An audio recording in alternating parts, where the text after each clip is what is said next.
ఇప్పుడు నేను మీకు చూపించబోయే పండ్లని కూరగాయల్ని మీరిప్పటి వరకు ఎప్పుడూ చూసుండరు. ఇంత పెద్ద నారింజ పండును ఎప్పుడన్నా చూసారా? దీనిని పొమేలో అంటారు. చూడడానికి అచ్చం మన తర్బూజా పండంత పెద్దగా ఉంది కదా.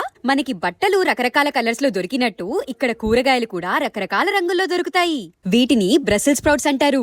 ఇవైతే అచ్చం మన బుడ్డి బుడ్డి క్యాబేజీల్లా ఉన్నాయి. ఇవి 2 కలర్స్ లో దొరుకుతాయి. ఇవేమో గ్రీన్ కలర్ బ్రసెల్ స్ప్రౌట్స్ అయితే ఇవేమో పర్పుల్ కలర్. వీటి రుచి కూడా అచ్చం మన క్యాబేజ్ లానే ఉంటుంది. క్యాబేజ్ గురించి మాట్లాడుతుంటే ఇదిగో ఈ పర్పుల్ కలర్ క్యాబేజ్ కూడా కనిపించింది. ఇవేమో ఎయిర్లూమ్ టొమాటోస్. మన టొమాటోలకు ముడతలు వస్తే ఎలా ఉంటాయో అలా ఉన్నాయి ఈ టొమాటోలు. అమ్మ బాబోయ్, ఇవి కిలో 700 రూపాయలట.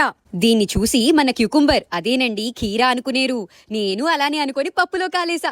దీని పేరు జుకినీ. దీన్ని మన ఖీరా లాగా పచ్చిగా మాత్రం తినలేమండోయ్. ఈ జుకినీ బేక్ చేసుకుంటే టేస్ట్ సూపర్ గా ఉంటుంది. ఇవేమో స్నేక్ బీన్స్ అంట. ఈ బీన్స్ ఏంట్రా బాబు ఇంత పొడుగ్గా ఉన్నాయి. దీన్ని కొలిచి చూస్తే ఒక్కో బీన్స్ ఓ మూరడంతుంది.